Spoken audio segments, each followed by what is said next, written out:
Hello बच्चों, आपका स्वागत है कुसुमलता स्टडी चैनल पर।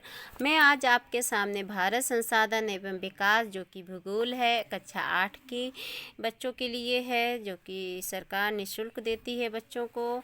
और मैंने 2 चैप्टर आपके पूरे करवा दिए हैं, आप मेरी वीडियो में जाके देख सकते हैं। और मैंने आज तीसरा लेसन है जो कि नाम है भारत खनिज संपदा। भारत खनिज संपदा। बच्चों इसमें क्या है, खनिज के बारे में बताया गया है कि जो खनिज हैं वो कहाँ से हमको कैसे मिलती हैं और किसको क्या कहते हैं, और इस तरीके से पूरे चैप्टर में बताया गया है। मैं आपको पढ़ के बताती हूँ, जहाँ इम्पोर्टेंट लगेगा मैं वहाँ पे रुक के बताऊँगी आपको, जहाँ नहीं लगेगा वो नहीं बताएंगे। जैसे क्या लिखा है, क्या आपको मालूम है पालक, बथुआ जैसी अनेक शाक सब्जियों में लोहा, तांबा आदि खनिज पदार्थ मिलते हैं जो हमारे शरीर के लिए तथा सभी जीव जंतुओं के लिए अति आवश्यक है। कहने का यहाँ पे ये मतलब है कि जो पालक है हम लोग खाते हैं उसमें लोहा तत्व पाया जाता है। हरे पत्तेदार जो सब्जियाँ होती हैं उनमें भी लोहा तत्व पाया जाता है, और तांबा भी पाया जाता है जैसे पालक में है। और ये हमारे शरीर के लिए बहुत ही लाभदायक होता है, जीव जंतुओं के लिए भी आवश्यक होता है। ये खनिज जो होती हैं, मतलब ये नहीं है कि जो हमको धरती के ज़मीन के अंदर ही मिले वही खनिज होता है। हमारे जो हरी सब्जियां पैदा होती हैं, मतलब जो उगाई जाती हैं, उनमें भी लोहा तांबा आदि खनिज पाए जाते हैं। वनस्पतियों के अतिरिक्त और कैसे ये खनिज पदार्थ हमें प्राप्त हो सकते हैं, ये खनिज पदार्थ हमारे लिए कैसे उपयोगी हो सकते हैं। यानी कि ये नहीं है कि हमें वनस्पति से जो खनिज पदार्थ मिल रहे हैं वही मतलब हमें प्राप्त होते नहीं, इसके अतिरिक्त भी हमें खनिज पदार्थ प्राप्त होते हैं। कैसे प्राप्त होते हैं देखिए, आपके घर पर घरेलू वस्तुओं में जैसे चाकू हो गया, कैंची, बर्तन, चिमटा, गिलास आदि आदि, साइकिल, हथौड़ी इत्यादि जो भी सामान होता है ना हमारे आसपास जो होता है, जैसे रेल इंजन हो गया, रेल पटरी, मोटर कार, तलवार, अस्त्र शस्त्र आदि जो भी हम देखते हैं उनमें हमारे क्या होता है, लोहा होता है, कोई तांबे होता है, कोई कांसा होता है। इस तरीके से उसमें भी खनिज पदार्थ पाए जाते हैं। जैसे आपने कभी सोचा है कि ये वस्तुएं किस तरह से तैयार होकर हमारे काम में आती हैं? इन वस्तुओं को तैयार करने के लिए सामग्री कहाँ से और कैसे प्राप्त, जो हम चाकू का यूज करते हैं, कैंची का यूज करते हैं, आपने सोचा बच्चों ये कैसे बनती हैं? ये इसके लिए जो खनिज है वो कहाँ से आया है, और ये हमें कैसे प्राप्त होते हैं और किस तरीके से बनाए जाते हैं, जो भी हम यूज करते हैं। जैसे और दे रखा है, वर्तमान समय में खनिज किसी भी देश के लिए बहुत ही मूल्यवान प्राकृतिक संपदा है। जो हमारा इस समय चल रहा है वर्तमान समय, उस समय के लिए खनिज जो है हमारी एक मूल्यवान प्राकृतिक संसाधन है, क्योंकि जो संसाधन है जो हम यूज करते हैं वो ही हमारी प्राकृतिक संसाधन होती है। तो क्या ये मूल्यवान है? किसी भी देश के आर्थिक विकास में खनिज पदार्थों का बहुत बड़ा योगदान होता है। खनिज जो पदार्थ होते हैं वो हमारे आर्थिक यानी कि धन के मामले में विकास में हमारे खनिज संपदा को बहुत बड़ा योगदान होता है। यह खनिज पदार्थ धरातल पर तथा धरातल के नीचे पाया जाता है। यानी कि जो हमारा खनिज पदार्थ है धरातल के ऊपर वनस्पति के रूप में पाया जाता है, और भी रूपों में पाया जाता है, और धरातल के नीचे भी पाया जाता है। जैसे कोयला हो गया, हीरा हो गया, ये सब क्या है खनिज के नीचे ज़मीन के अंदर पाए जाते हैं। क्या आप जानते हैं खनिज पदार्थ किसे कहते हैं? वे वस्तुएं जो खोद कर धरातल से निकाली जाती हैं उन्हें खनिज पदार्थ कहते हैं। यानी कि जो हमारा खोद के धरातल यानी ज़मीन को जब खोद के जो चीज़ निकाली जाती है उसे हम खनिज पदार्थ कहते हैं। धरातल से खोद कर खनिज को निकाला जाता है, उन्हें खान कहते हैं। खनिज पदार्थ जिन कच्ची वस्तुओं से मिलकर बना होता है। जब हम कोई भी खनिज ज़मीन को खोद के निकालते हैं तो वो एक कच्चा धातु के रूप में होता है। तो उसको क्या कहते हैं? अयस्क कहते हैं। क्या कहते हैं? अयस्क कहते हैं। जब वो कच्ची धातु के रूप में पाया जाता है तब। आपने कभी मिट्टी के बड़े गड्ढों, पहाड़ों, नदियों एवं बालू आदि को खोदते देखा होगा। आपने गांधी जी का दांडी मार्च, नमक आंदोलन के विषय में सुना व पढ़ा होगा। बच्चों, इसमें बताया जा रहा है कि हमारी नदियाँ, बालू, पहाड़, गड्ढे आदि को मतलब लोग खोदते देखा होगा, यानी खोदते हैं। क्यों खोदते हैं? जैसे गांधी जी ने दांडी मार्च करके नमक आंदोलन से निकाला था। नमक आंदोलन हुआ था जो समुद्र से हमारी तभी शुरुआत हुई थी नमक बनाने की। और नमक जो समुद्र में जो खारा पानी होता है उसी से नमक हमारा तैयार किया जाता है। यह नमक हमें समुद्र से प्राप्त होता है, किंतु त्योहारों पर्वों में जो सेंधा नमक खाया जाता है बच्चों, वो हमें धरातल के चट्टानों से प्राप्त होता है। इसी प्रकार चाकू, पेचकस, साइकिल, चारा मशीन बनाने वाली लौह खनिज भी धरातल से प्राप्त होती है। ये खनिज पदार्थ दो प्रकार के होते हैं। कौन कौन से? धात्विक होते हैं, अधात्विक होते हैं। धात्विक में क्या आ जाएगा? लोहा, तांबा, सोना, चांदी, एल्युमिनियम आ जाएगी। अधात्विक में जो हमारे जो ज़मीन के अंदर पाए जाते हैं उनको वो अधात्विक कहलाते हैं। जैसे कोयला है, ज़मीन के अंदर से प्राप्त होता है। खनिज तेल है, अभ्रक है, खंदक, ये सब क्या है? ज़मीन के अंदर से प्राप्त होते हैं, इन्हें अधात्विक कहते हैं।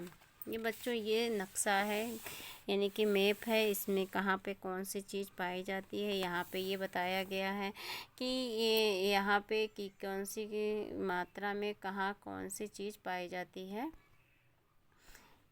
देख रहे हैं, जूम हो जाए तो आपको जूम के द्वारा बताएं, लेकिन जूम नहीं हो रहा है तो ऐसे समझ लीजिए।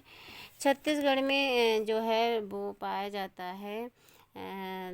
छत्तीसगढ़ में क्या पाया जाता है? छत्तीसगढ़ में 14.86% पाया जाता है।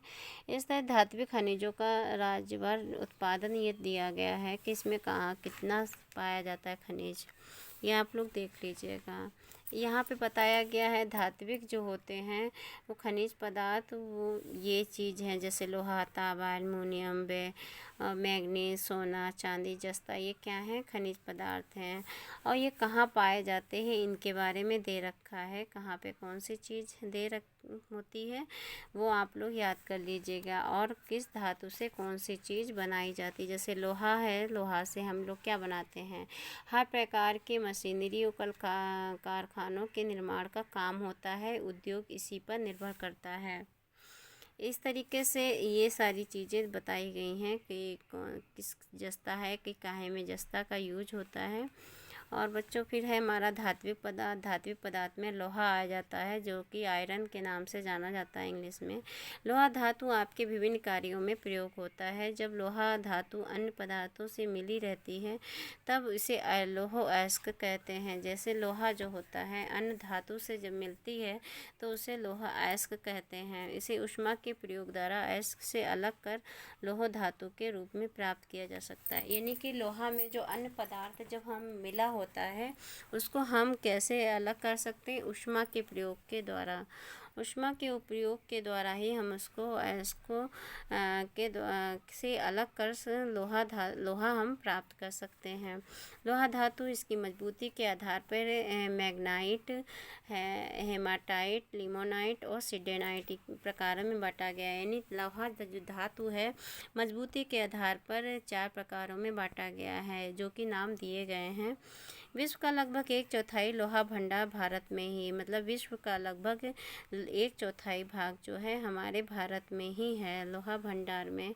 कर्नाटक, झारखंड और उड़ीसा उत्तम किस्म के लोहा भंडारों में से है। सबसे ये दिए रखे हैं, कर्नाटक है, झारखंड है, उड़ीसा है, ये लोहा भंडार में उत्तम किस्म के यहाँ पे होते हैं। ये राज्य मिलकर भारत का अधिकांश लोहा अयस्क का उत्पादन करते हैं। हमारे देश में लोहा विदेशों में भेजा जाता है। जिससे विदेशी मुद्रा प्राप्त होती है। बच्चों, हमारा देश में लोहा की मात्रा अधिक पाई जाती है, जो अधिक होने के कारण ये विदेशों में भी इसका व्यापार होता है और ये उससे हमें विदेशी मुद्रा प्राप्त होती है। इस तरीके से हमें आर्थिक मूल्य में भी ये हमें मदद करती है।